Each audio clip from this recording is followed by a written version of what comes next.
جس میں نیکیاں تولی جاتی ہیں، ان بدبختوں کی نیکیوں کو ویسے ہی مٹی کے ذرات کی طرح اڑا دیا جائے گا اور ان کے نامہ اعمال میں کوئی نیکی نہیں ہوگی۔ نبی اکرم صلی اللہ علیہ وآلہ وسلم ایسے ہی لوگوں کے بارے میں فرماتے ہیں کہ جس نے مدینے میں بدعت ایجاد کی اس پر میری لعنت، میرے رب کی لعنت، سارے فرشتوں کی لعنت، والناس اجمعین، اور سارے لوگوں کی لعنت ہے جو مدینے میں بدعت ایجاد کرتا ہے۔ بدعت ہر جگہ بری ہے، لیکن مدینے میں اس لیے زیادہ بری ہے کہ یہ مدینہ نبی کا شہر ہے، حرمت والا ہے، نبی پر یہاں دین کامل ہوا ہے، مکمل ہوا ہے۔ یہاں پر بدعت ایجاد کرنا بہت برا ہے باقی دنیا کی نسبت۔ ایک بات تو یہ ہے کہ ہم اس موقع کو عید میلاد النبی بنا کر، منا کر، جلوس نکال کر وہ بدعت اپناتے ہیں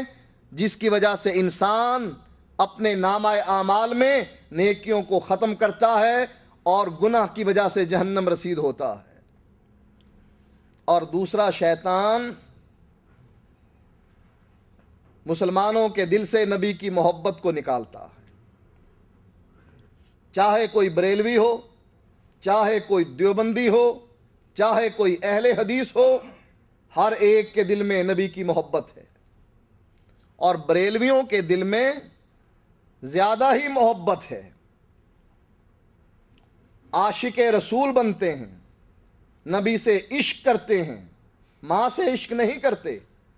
لیکن عشق کا یہ گندا لفظ جس کی نسبت ماں کی طرف کرنا گوارا نہیں کرتے ہیں، اس گندے لفظ کی نسبت نبی کی طرف کر کے عاشق رسول بنتے ہیں۔ نبی کی جوتی اپنی پیشانی پر وہ نقش بنا کر سجاتے ہیں، اپنی پگڑیوں میں رکھتے ہیں، جیبوں میں لٹکاتے ہیں، گلوں میں ڈالتے ہیں۔ اور بعض بدبخت تو ایسے ہیں کہ کہتے ہیں کہ اگر ہمیں نبی کا پاخانہ مل جائے ہم وہ بھی کھانے کے لیے تیار ہیں۔ یہ عشق ہے، جس عشق کی وجہ سے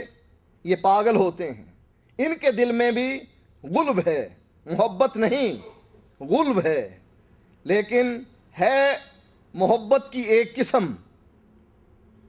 عشق جنون ہے، پاگل پن ہے، لیکن اصل اس کی حقیقت محبت ہے، اور جب غلب کیا جائے وہ عشق بن جاتا ہے۔ شیطان یہ چاہتا ہے کہ ان لوگوں کے دلوں سے نبی کی محبت نکال دے۔ کیسے؟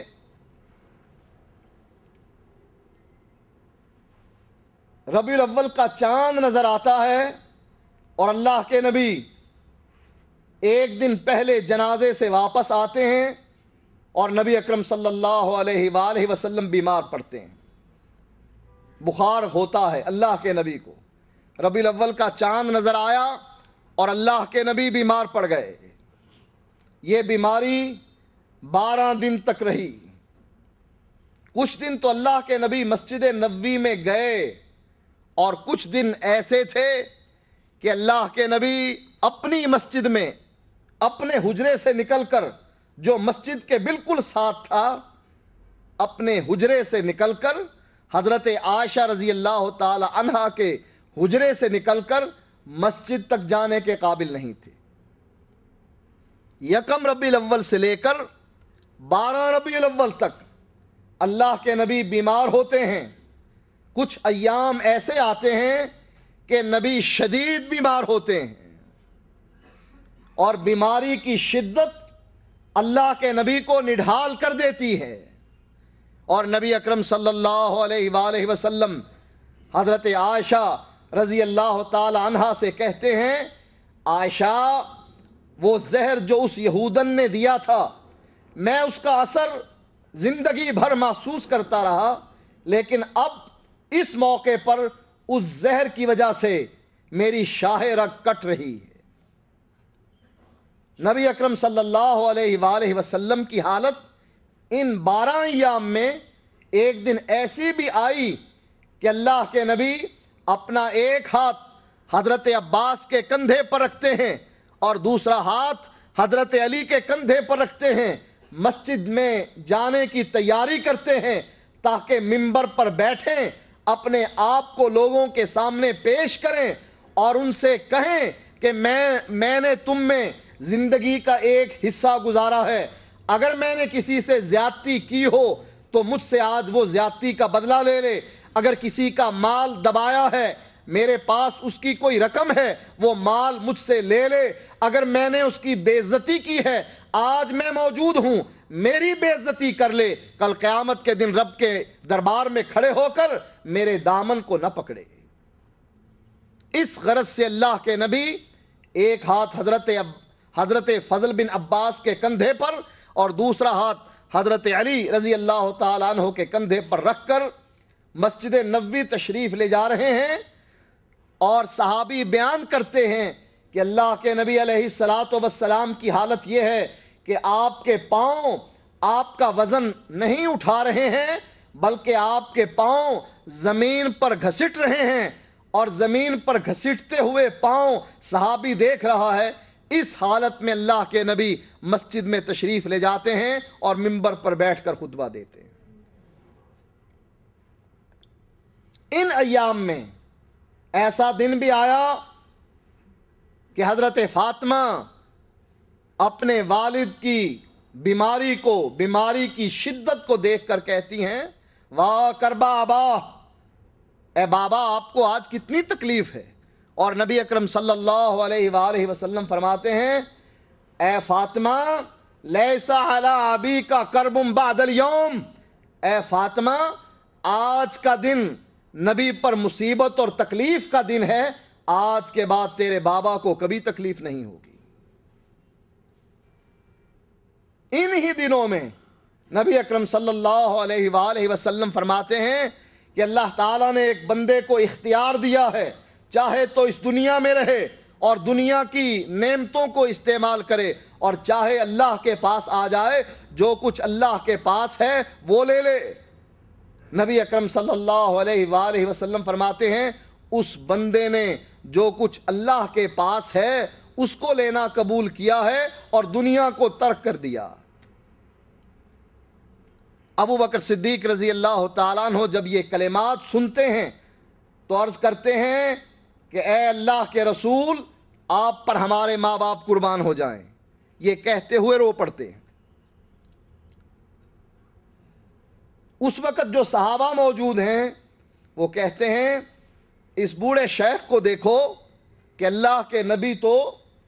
ایک آدمی کا واقعہ بیان کر رہے ہیں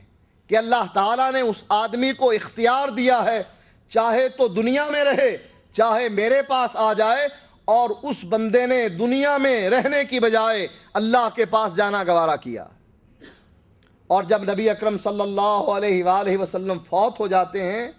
تب باقی صحابہ کو پتہ لگتا ہے کہ جس بندے کو اختیار دیا گیا تھا وہ بندہ خود محمد الرسول اللہ۔ حضرت عائشہ رضی اللہ تعالیٰ عنہ بیان کرتی ہیں کہ اللہ کے نبی کا سر میری ران پر تھا، اور وہ حدیث یاد کر رہی ہیں کہ ایک موقع پر اللہ کے نبی نے فرمایا تھا کہ کسی نبی کو اس وقت تک موت نہیں آتی ہے جس وقت تک اللہ تعالیٰ اس کو جنت میں اس کا گھر نہیں دکھا دیتا۔ گھر دکھانے کے بعد پھر اس سے پوچھا جاتا ہے اس گھر میں آنا چاہتے ہو یا اپنی بیویوں اور اپنے بچوں کے ساتھ رہنا چاہتے ہو؟ وہ گھر دیکھ کر کس کی تمنا نہیں ہوتی کہ اس گھر میں داخل ہو جائے، اس گھر میں چلا جائے۔ اللہ کے نبی تو معراج کے موقع پر جنت کی سیر کرتے ہوئے ایک خوبصورت گھر دیکھتے ہیں،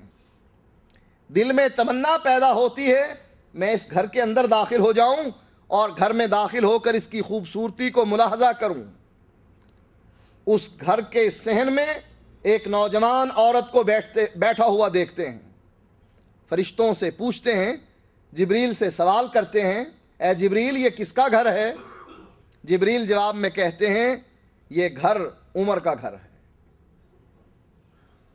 رضی اللہ تعالیٰ عنہ۔ دل میں خیال تھا، تمنا تھی کہ جنت کے گھر میں داخل ہو جاؤں اور گھر کی سیر کروں۔ جب سنا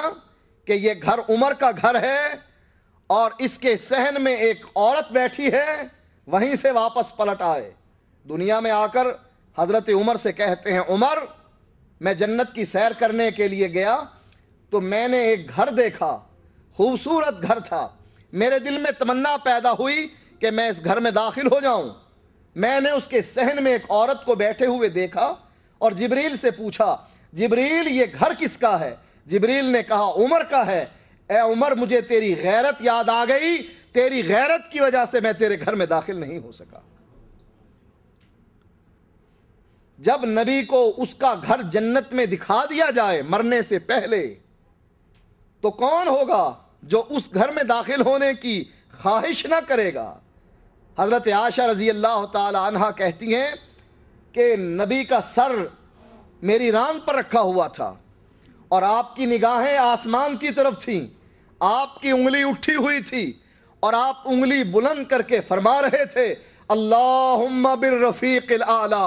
اللہ رفاقت اعلیٰ نصیب فرما۔ حضرت عائشہ فرماتی ہیں کہ میں پہچان گئی اور جان گئی کہ جو حدیث اللہ کے نبی اس وقت بیان کر رہے تھے جب آپ صحت مند تھے کہ ہر نبی کو مرنے سے پہلے اس کا گھر اس کو جنت میں دکھا دیا جاتا ہے، اللہ کے نبی کو بھی آپ کا گھر جنت میں دکھا دیا گیا ہے، اور اللہ کے نبی اب فرما رہے ہیں اللہم بالرفیق الاعلی، اللہ رفاقت اعلیٰ نصیب فرما۔ زبان پر یہ کلمات اللہ کے نبی ادا کر رہے ہیں، انگلی اٹھی ہوئی ہے، آہستہ آہستہ ہاتھ نیچے گرتا ہے اور اللہ کے نبی کی روح قبض ہو جاتی ہے۔ ہم نے جشن کس دن منایا؟ یکم ربیع الاول سے لے کر 12 ربیع الاول تک، جس دن نبی کی شاہ رگ زہر کی وجہ سے کٹ رہی تھی، جس دن حضرت فاطمہ رضی اللہ تعالی عنہا اپنے باپ کی تکلیف کو دیکھ کر کہہ رہی تھیں واہ کربا ابا۔ جن ایام میں حضرت فاطمہ رضی اللہ تعالی عنہا کہتی تھیں اپنے باپ کو مخاطب کر کے، من جنت الفردوس ماوا، آپ کا ٹھکانہ جنت ہے،